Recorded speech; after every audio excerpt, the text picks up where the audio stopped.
జనాభా పెరుగుతోంది. అందుకు అనుగుణంగా ప్రయాణాలు పెరుగుతున్నాయి. మరి రవాణా వ్యవస్థకు కీలకమైన ఆర్టీసీ బస్సుల సంఖ్య పెరగాలి. కానీ దాంతో మాకేం సంబంధం అంటూ సర్వీసులను అంతకంతకు తగ్గించుకుంటూ పోయింది జగన్ ప్రభుత్వం. ప్రయాణికుల అవస్థలు, ఆర్టీసీ ఉద్యోగుల విజ్ఞాపనలు విన్న పాపాన పోలేదు వైకాపా సర్కార్. ఆదాయాన్ని పెంచడం కాదు కదా, ఉన్నదాన్ని తగ్గించుకుంటూ పోయారు నాటి పాలకులు. దీన్ని అవకాశంగా మలుచుకున్న ప్రైవేట్ రవాణా వ్యవస్థ సర్వీసులను పెంచుకుంటూ ఛార్జీలు బాదుకుంటూ ప్రయాణికుల జేబులు గుల్ల చేస్తోంది.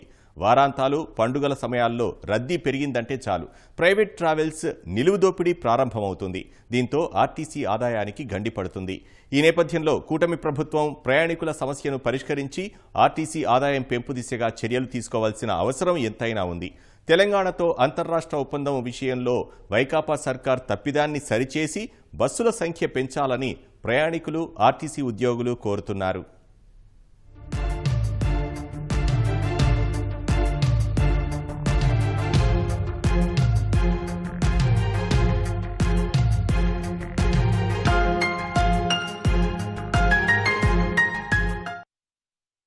తెలుగు రాష్ట్రాల మధ్య రోజు లక్షలాది మంది ప్రయాణికులు రాకపోకలు సాగిస్తారు.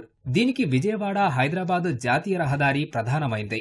ఉత్తరాంధ్ర, కోస్తాంధ్ర వాసులంతా విజయవాడ మీదుగానే హైదరాబాద్ కు రాకపోకలు సాగిస్తుంటారు. దీంతో ఈ రూట్ నిరంతరం రద్దీగా ఉంటుంది.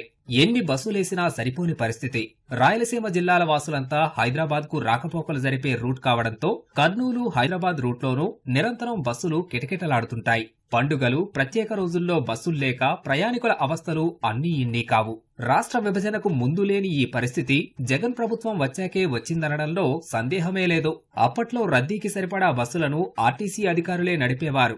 డిమాండ్కు సరిపడా ఏపీఎస్ఆర్టీసీ బస్సులు ఏర్పాటు చేసి అవసరాలు తీర్చేది. కానీ 2020 తర్వాత జగన్ సర్కారు తీసుకున్న నిర్ణయంతో తెలుగు రాష్ట్రాల మధ్య కీలక రూట్లలో బస్సుల రాకపోకలు గణనీయంగా తగ్గాయి.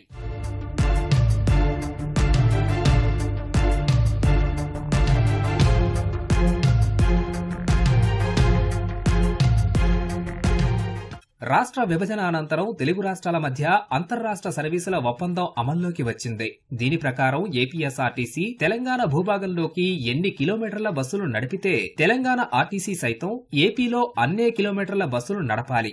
దీన్ని సవరించిన వైకాపా ప్రభుత్వం 2020 అక్టోబరులో ఒప్పందాన్ని పునరుద్ధరించింది.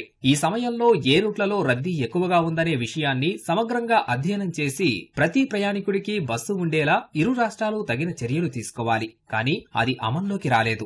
దీంతో సర్వీసుల సంఖ్య అంతకంతకు పడిపోతూ వచ్చింది.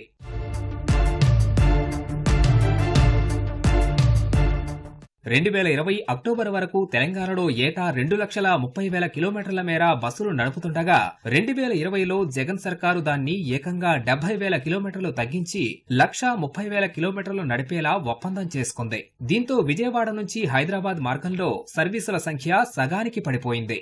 ఇరు రాష్ట్రాల మధ్య 1,00,000 కిలోమీటర్లు తగ్గడంతో మొత్తంగా 295 బస్సు సర్వీసులు తగ్గిపోయాయి. దీంతో బస్సులు సరిపోక ప్రయాణికులు అవస్థలు పడుతున్నారు.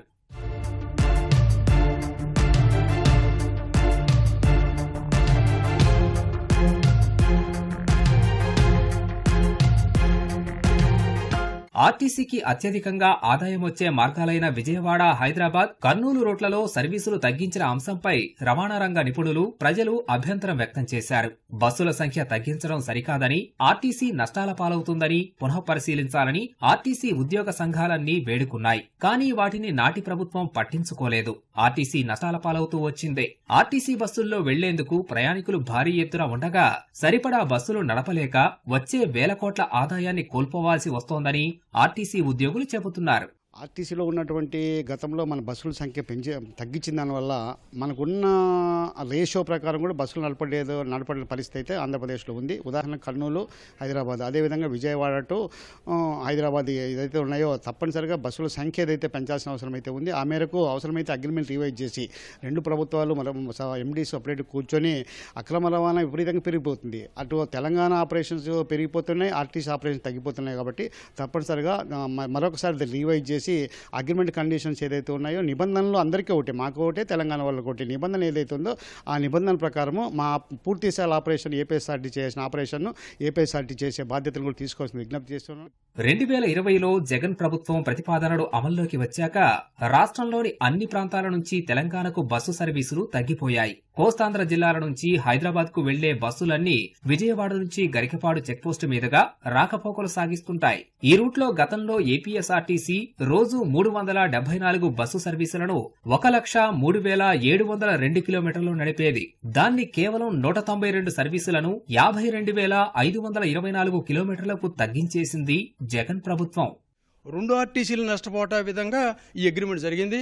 ఆల్రెడీ ఎండీ గారి దృష్టికి తీసుకెళ్ళడం జరిగింది. ప్రభుత్వ దృష్టికి కూడా మేము తీసుకెళ్ళాం. సార్, ఘోరమైన అన్యాయం జరిగింది, ఇందులో మేము నష్టపోయాం, ఏపీఎస్ఆర్టీసీ రూట్లు కోల్పోయాం. మేము తప్పనిసరిగా ప్రభుత్వ నిబంధనల ప్రకారం, ఏదైతే సెంట్రల్ గవర్నమెంట్ యాక్ట్ నిబంధనల ప్రకారం కానీ, విభజన చట్టం ప్రకారం కానీ మనకు రావాల్సినటువంటి రూట్స్ ఏవైతే ఉన్నాయో, ముఖ్యంగా విజయవాడ హైదరాబాద్ రూట్లో మనకన్నా వాళ్ళు డబుల్ బస్సులు తిప్పుతున్నారు. మన బస్సులు తీసుకొచ్చామో వాళ్ళకి బ్రహ్మాండమైన పార్కింగ్ ప్లేస్ ఇచ్చినా మనకి తీసుకెళ్ళి ఎక్కడ మూలన పెడతారు. మన పార్కింగ్ ప్లేస్ ఎవరో పాయింట్ ఇవ్వటా కూడా ఇబ్బంది పెట్టే పరిస్థితులు నడుస్తున్నాయి. కాబట్టి ఈ చట్టాన్ని సవరించాలని చెప్పాం. ఆల్రెడీ మేము కూడా మాట్లాడతామని అన్నారు. ఆర్టీసీ మేనేజ్మెంట్ ఉన్నటువంటి కొత్త గవర్నమెంట్తో, తెలంగాణ కొత్త గవర్నమెంట్తో మాట్లాడతామన్నారు. తప్పనిసరిగా అసలు ఈ కానీ జరగకపోతే మన రాష్ట్ర ప్రజలకి తీవ్రంగా అన్యాయం జరిగే పరిస్థితులు ఉన్నాయి. అధిక ఆదాయం వచ్చే హైదరాబాద్ రూట్లో బస్సులు గణనీయంగా తగ్గుతుండటంతో ప్రైవేటు ఆపరేటర్లకు కలిసొచ్చింది. సరిపడా ఆర్టీసీ బస్సులు లేక ప్రయాణికులు ప్రైవేటును ఆశ్రయించే దుస్థితి ఏర్పడింది. జగన్ సర్కారు చేసిన అంతర్రాష్ట్ర ఒప్పందం వల్ల తెలంగాణ ఆర్టీసీకి స్వల్పంగా ఆదాయం పెరిగే అవకాశం ఉండగా ఏపీఎస్ఆర్టీసీ భారీగా ఆదాయం కోల్పోయింది. పైగా ప్రయాణికులకు సరిపడా బస్సులు దొరకని పరిస్థితి తలెత్తింది. డిమాండ్ ఉన్న రూట్లో సరిపడా బస్సులు లేక ప్రైవేటు వాహనాలను ఆశ్రయిస్తున్నారు. బస్టాండ్ల ముందే ప్రైవేటు బస్సుల యజమానుడు బస్సులాపి ఆర్టీసీ బస్సెక్కే ప్రయాణికులను ఎక్కించుకుంటున్నా పట్టించుకునే నాదుడే లేడు. రద్దీ రోజుల్లో తీవ్రస్థాయిలో ప్రైవేటు వాహనాల అక్రమ రవాణా జరుగుతున్నా అప్పటి ప్రభుత్వం పట్టించుకోకపోగా ముడుపులు వసూలు చేస్తూ మరింత ప్రోత్సహించిందనే విమర్శలు ఉన్నాయి. ఫలితంగా ఏపీఎస్ఆర్టీసీ తీవ్రంగా నష్టాల పాలైంది.